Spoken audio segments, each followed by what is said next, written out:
Hello दोस्तों, कैसे हो आप सभी। स्वागत है आपका अपने यूट्यूब चैनल पर। तो जैसा कि आपको पता होगा कि हम जो नवीन सर की विजेता सीरीज़ है उसका रिवीजन कर रहे हैं और उसका ये सेट नंबर 14 उसका आज हम रिवीजन करेंगे। और जो आप ये नोट्स देख रहे हैं ये सारे हैंड रिटन नोट्स हैं और ये आपको हमारे टेलीग्राम चैनल पर मिल जाएंगे। और टेलीग्राम चैनल का लिंक आपको डिस्क्रिप्शन में मिल जाएगा। वहाँ से आप हमारे टेलीग्राम चैनल से ये जो नोट्स है ये डाउनलोड कर सकते हैं बिल्कुल फ्री में। ये वीडियो आने से पहले ही डाल दिए जाते हैं। तो चलिए शुरू करते हैं अपनी वीडियो को। तो इसमें जो पहला प्रश्न है उसमें लिखा है कि गॉड्स ओन कंट्री ये किसे कहा जाता है। तो ये केरल को कहा जाता है। ईश्वर का निवास स्थान ये प्रयागराज को कहा जाता है। भारत का मंदिर शहर ये भुवनेश्वर को कहा जाता है। मंदिरों का नगर त्योहारों का नगर ये मदुरई को कहा जाता है। सिलिकॉन वैली बेंगलुरु को कहा जाता है। सैंडलवुड सिटी भारत का स्कॉटलैंड कुर्ग को कहा जाता है। भारत की बैंकिंग राजधानी चेन्नई को कहा जाता है और भारत की आर्थिक राजधानी मुंबई को कहा जाता है। प्रश्न नंबर 2 कला से रिलेटेड है। जो ढोकरा कला है वो नॉर्थ ईस्ट में के आदिवासियों का संबंध है। इस कला से गोंडा कला मध्य प्रदेश की है और इसमें आनंद सिंह श्यामा और धनैया बाई ये इस कला से संबंधित है। और जो जनगढ़ सिंह श्याम है उन्होंने इस कला को प्रसिद्ध किया था। पिथौरा चित्रकला ये गुजरात से संबंधित है। बाग प्रिंटिंग मध्य प्रदेश से संबंधित है। बनी ठनी पेंटिंग ये राजस्थान से संबंधित है और जो इसके चित्रकार थे वो निहाल चंद है। भारत की मोनालिसा इस पेंटिंग को कहा जाता है। मधुबनी और मिथिला पेंटिंग ये बिहार से बिलोंग करती हैं और जो इसके चित्रकार है वो जगदम्बा देवी और गंगा देवी हैं। प्रश्न नंबर 3 नृत्य से रिलेटेड है। जो जम्मू कश्मीर है उसके नृत्य है रोफ, दुमहल, इकात, कूद, दमाली, मंदजाल, भांड पिथर, बच्चा नगमा और जगराना। जो नागालैंड है उसका है रगमा, ओडिशा का है पाइका, छऊ, सवारी, उत्तराखंड का है छोरा। प्रश्न नंबर 4 आईसीसी पुरुष क्रिकेट विश्व कप 2027। तो इसकी मेज़बानी करेंगे दक्षिण अफ्रीका, नामीबिया और जिम्बाब्वे। और ये 14वां विश्व कप होगा जो कि 2027 में होगा। 15वां 2031 में होगा जो कि भारत और बांग्लादेश में इसका आयोजन होगा। और जो 13वां विश्व कप हुआ है वो 2023 में हुआ है और वो भारत में हुआ है। और ये पूर्णतः भारत में हुआ जो विश्व कप था ये 2023 का था। इसमें विनर रहा है ऑस्ट्रेलिया और रनर अप रहा था भारत। भारत में अब तक 3 बार और हो चुके हैं जो कि 1987, 1996 और 2011।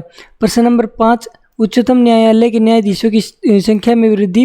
तो ये संसदीय अधिनियम द्वारा होती है। सुप्रीम कोर्ट में न्यायाधीशों की नियुक्ति प्रेसिडेंट करता है और इसमें जो योग्यता होती है वो हाई कोर्ट के जो जज होना चाहिए 5 साल से अधिक या फिर हाई कोर्ट में एडवोकेट होना चाहिए 10 साल से ज़्यादा। और ये आर्टिकल 124 के भाग नंबर 3 में बताया गया है। आर्टिकल 125 में वेतन के बारे में बताया है। जज के वेतन के बारे में जो चीफ जस्टिस होता है उसका वेतन होता है 2.80 लाख रुपए और जो अदर जस्टिस होते हैं उनका जो वेतन होता है वो 2.5 लाख रुपए होते हैं। सबसे लंबे समय के लिए सीजीआई तो थे वाई वी चंद्रचूड़ जो कि 7 साल और 4 महीने के लिए रहे हैं। और सबसे कम समय के लिए के.एन. सिंह रहे हैं जो कि 18 दिन के लिए रहे हैं। पहली महिला थी मीरा फातिमा। जो हाईकोर्ट है भारत में टोटल 25 हाईकोर्ट है और 25वां हाईकोर्ट अमरावती में बना था 1 जनवरी 2019 को। प्रश्न नंबर 6 इसमें नागालैंड, अरुणाचल प्रदेश, मिजोरम और असम इनका जो हाईकोर्ट है वो गुवाहाटी में स्थित है और ये क्षेत्राधिकार से सबसे बड़ा हाईकोर्ट है। असम का जो हाईकोर्ट है वो 5 अप्रैल 1948 को इसकी स्थापना हुई थी। उस समय इसका नाम असम हाईकोर्ट था। उसके बाद इसे पुनर्गठन किया गया 1971 में और इसका नाम रखा गया गुवाहाटी हाईकोर्ट। हाईकोर्ट आर्टिकल 214 में बताया है 231 में 2 या 2 से अधिक राज्यों के लिए एक हाईकोर्ट हो सकता है। जो बम्बई हाईकोर्ट है उसमें आते हैं महाराष्ट्र, गोवा, दादर और दमन। कोलकाता हाईकोर्ट जो कि 2 जुलाई 1862 को बना था इसमें वेस्ट बंगाल और अंडमान निकोबार आते हैं। भारत का सबसे पुराना हाईकोर्ट कलकत्ता हाईकोर्ट है। जो केरल का हाईकोर्ट है उसमें आते हैं केरल और लक्षद्वीप। मद्रास हाईकोर्ट में आते हैं तमिलनाडु, पुडुचेरी। जम्मू कश्मीर हाईकोर्ट में आते हैं जम्मू कश्मीर और लद्दाख। प्रश्न नंबर 7 आर्टिकल 215 इसमें प्रत्येक उच्च न्यायालय अभिलेख न्यायालय होगा इसके बारे में बताया गया है। और आर्टिकल 216 में उच्च न्यायालयों के गठन के बारे में बताया है। आर्टिकल 217 में उच्च न्यायालय के न्यायाधीश की नियुक्ति एवं उसके पद की जो शर्तें हैं उसके बारे में बताया है। जो न्यायाधीश है उसकी नियुक्ति सीजीआई और राज्य जो जिस राज्य में उसकी नियुक्ति होगी उसके राज्यपाल से परामर्श करके नियुक्ति की जाती है। आर्टिकल 241 में यूटी के लिए हाईकोर्ट होगा उसके बारे में बताया। हाईकोर्ट एक्ट 1861 में आया था। जो भारतीय दंड संहिता है आईपीसी ये 1860 में आई थी। इसे लागू 1862 में किया था कैनिंग के समय पर। सबसे ज़्यादा जज हाईकोर्ट में जो है वो यूपी के हाईकोर्ट में है जिसमें 160 जज है और दूसरे नंबर पर बॉम्बे हाईकोर्ट में है जिसमें 94 जज है। प्रश्न नंबर 8, पंचायती राज में महिलाओं के लिए आरक्षित सीटें तो वो 1/3 होती है और ये 64वें संविधान संशोधन के तहत हुआ था और ये राजीव गांधी के समय हुआ था। और इसमें जो प्रावधान था 243D भाग 3 में किया गया था। आर्टिकल 243 के भाग 1 में ग्राम सभा के बारे में है। आर्टिकल 243B में पंचायत गठन के बारे में बताया गया है। पंचायती राज त्रिस्तरीय होता है और जो 4 स्तरीय पंचायती राज है वो वेस्ट बंगाल में है। आर्टिकल 243 के भाग नंबर C में पंचायत की संरचना के बारे में बताया। आर्टिकल 243 के भाग नंबर E में कार्यकाल जो कि 5 वर्ष का होता है उसके बारे में बताया। यदि कोई पंचायत भंग की जाती है तो उसे 6 महीने में दोबारा इलेक्शन करना होता है। आर्टिकल 243 के भाग नंबर F में सदस्य की योग्यता के बारे में बताया है, जो कि इसमें उम्र की बात करें तो 21 साल से कम नहीं होनी चाहिए। आर्टिकल 243 के भाग नंबर G में पंचायत की शक्ति के बारे में बताया है। आर्टिकल 243 के भाग नंबर I इसमें राज्य वित्त आयोग के बारे में बताया है। प्रश्न नंबर 9, समिति और उनके जो नियुक्ति वर्ष हैं उनके बारे में है। तो बलवंत राय मेहता समिति ये 1956 में इसकी नियुक्ति हुई थी और इसने अपनी रिपोर्ट 1957 में पेश की थी। इसने त्रिस्तरीय बताया था और इसने बताया था कि खंड, गांव, खंड और जिला स्तर पर पंचायती राज होना चाहिए। जो अशोक मेहता समिति है वो 1977 में इसका गठन हुआ था और इसने रिपोर्ट 1978 में पेश की थी। इसने द्विस्तरीय बताया था जिसमें कि जिला और मंडल स्तर पर पंचायती राज बताया था। एलमी सिंघवी समिति ये 1986 में इसका गठन हुआ था। पीके थुंगन समिति इसका 1988 में गठन हुआ था। प्रश्न नंबर 10, पंचायती राज व्यवस्था का शिल्पी तो ये बलवंत राय मेहता को कहते हैं। 2 अक्टूबर 1959 को पंडित नेहरू ने नागौर राजस्थान जिले के बगदरी गांव से शुरुआत की थी पंचायती राज की। पंचायती राज के लिए 73वें संविधान संशोधन 1992 में किया गया था और ये भाग 9 में पुनर्स्थापित इसे किया गया था। भाग 9 में 16 नए अनुच्छेद जोड़कर 11 अनुसूची में पहुंचा दिया गया था। 11वीं अनुसूची में 29 विषय हैं और ये जो 73वां संविधान संशोधन है वो 24 अप्रैल को हुआ था 1992 में और इसी दिन पंचायती राज दिवस बनाया जाता है। पंचायती राज जो लागू हुआ था दूसरे नंबर पर वो आंध्र प्रदेश में हुआ था 1959 में। उसके बाद तीसरे नंबर पर लागू हुआ था असम में 1960 में और चौथे नंबर पर तमिलनाडु और कर्नाटक में लागू हुआ था 1962 में। प्रश्न नंबर 11, दिल्ली सल्तनत के विभाग तो दीवाने अर्ज ये सैन्य विभाग था। दीवाने बरीद ये गुप्तचर विभाग था। दीवाने इंसा ये पत्राचार विभाग था। दीवाने खैरात दान विभाग था। दीवाने रियासत बाजार नियंत्रण विभाग था। दीवाने रसाल विदेशी नीति थी और दीवाने अमीरी कोई ये कृषि विभाग था। प्रश्न नंबर 12, यात्री और गृह देश। इब्न बतूता मोरक्को देश से आया था। मार्को पोलो इटली से आया था। अबू दुदरजाक ये ईरान से आया था और ये देवराय सेकंड के समय में आया था। न्यूनीज ये पुर्तगाल से आया था। विजयनगर का इतिहास सबसे पहले जो लिखा था वो डॉट बारबोस ने लिखा था और ये पुर्तगाली था। पीटर मुंडी इंग्लैंड से आया था। टोलमी ग्रीस से आया था। निकोलो कोंटी इटली से आया था और डोमिंगो पायस ये पुर्तगाल से आया था। प्रश्न नंबर 13, सल्तनत काल की भूमि तो जो प्रतिभूमियाँ होती थी वो ऐसी भूमि होती थी जो 2 से 3 वर्ष तक जोती नहीं जाती थी। पोल्ज उपजाऊ भूमि होती थी जिस पर लगभग हर वर्ष कृषि की जाती थी। बंजर भूमि जो बंजर भूमि होती है वो जिसमें कुछ भी नहीं उगता उसे बंजर भूमि कहते हैं। चाचर भूमि जो 3 वर्ष से अधिक के लिए बंजर रहती थी। खलासी भूमि जिसे सीधे सुल्तान के नियंत्रण में होती थी। इनामी भूमि धार्मिक नेता या संस्था को दी जाने वाली भूमि होती थी। इक्ता भूमि सैनिकों को दी जाती थी। प्रश्न नंबर 14, बाबर को सर एपुल के युद्ध में पराजित किया था तो वो सैबनी खान ने किया था और ये 1501 में ये युद्ध हुआ था। 1504 में इसने पातशाह की उपाधि धारण की थी और ये युद्ध काबुल में हुआ था। बाबर के कुल आक्रमण 8 है। प्रश्न नंबर 15, बाबर के युद्ध तो पानीपत का प्रथम युद्ध 1526 में हुआ था और ये इब्राहिम लोदी के खिलाफ हुआ था जिसमें बाबर जीत जाता है।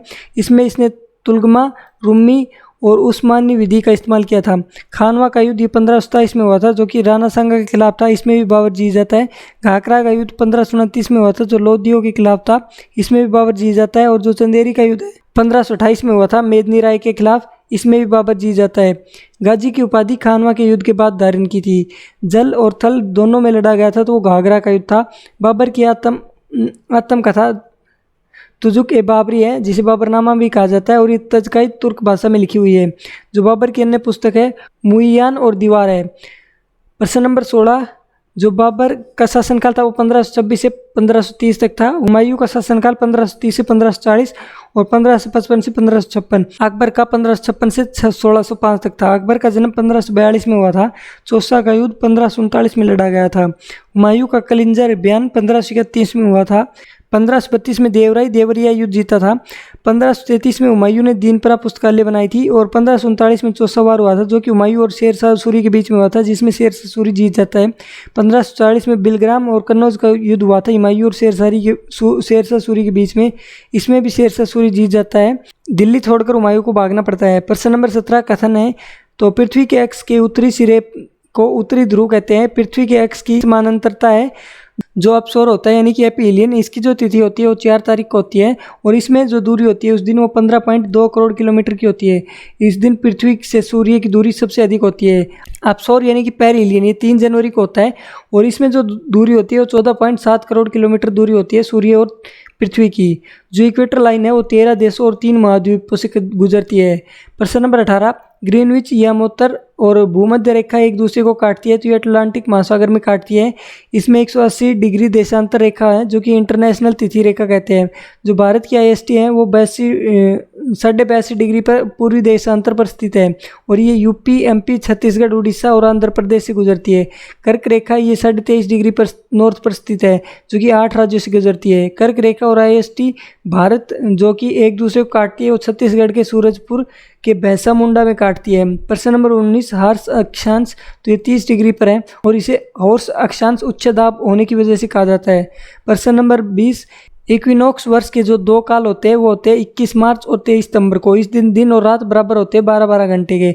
सबसे बड़ा दिन 21 जून को होता है और सबसे छोटा दिन 22 दिसंबर को होता है। प्रश्न नंबर 21, पृथ्वी पर जीवन की उत्पत्ति हुई थी तो वो 3.5 बिलियन वर्ष पहले हुई थी। पृथ्वी की आयु लगभग 4.54 अरब साल बताई जाती है। जो इसका परिक्रमण होता है वो उसकी स्पीड होती है 29.78 किलोमीटर प्रति सेकंड। जो पृथ्वी का रेडियस है वो 6371 किलोमीटर है। पृथ्वी की जो विषुवतीय व्यास है वो 12,756 किलोमीटर है। जो पृथ्वी का पोलर व्यास है वो 12,714 किलोमीटर है और इन दोनों के बीच में जो अंतर है वो 42 किलोमीटर का होता है। जो पृथ्वी की आकृति है वो लंबवत गोलाभ है। जो पृथ्वी का द्रव्यमान है वो 5.9 × 10⁻24 किलोग्राम है। जो पृथ्वी का घनत्व है वो 5.5 ग्राम पर सेंटीमीटर क्यूब है और जो ग्रहों में सबसे ज़्यादा घनत्व है वो पृथ्वी का है और सबसे कम घनत्व शनि का है। प्रश्न नंबर 24, गरीबी उन्मूलन, तो ये 5वीं जो फाइनेंशियल ईयर प्लानिंग था उसमें आया था 1974 से 78 के बीच में। जो 20 सूत्रीय कार्यक्रम शुरू किया गया था वो इसी दौरान शुरू किया गया था। इस समय जो प्रधानमंत्री थे वो इंदिरा गांधी थी। न्यूनतम आवश्यक कार्यक्रम 1975 में शुरू हुआ था। प्रश्न नंबर 23, ग्रामीण निर्धनता को दूर करने वाले प्रमुख कार्यक्रम है तो वो IRDP, इसे इंटीग्रेटेड रूरल डेवलपमेंट प्रोग्राम कहते हैं, जो कि 1978 में शुरू हुआ था। TRYSEM, training to rural youth self employment, ये 1979 में शुरू हुआ था। JRY जवाहर रोजगार योजना ये 1989 में शुरू हुआ था और ये राजीव गांधी के समय में शुरू हुआ था।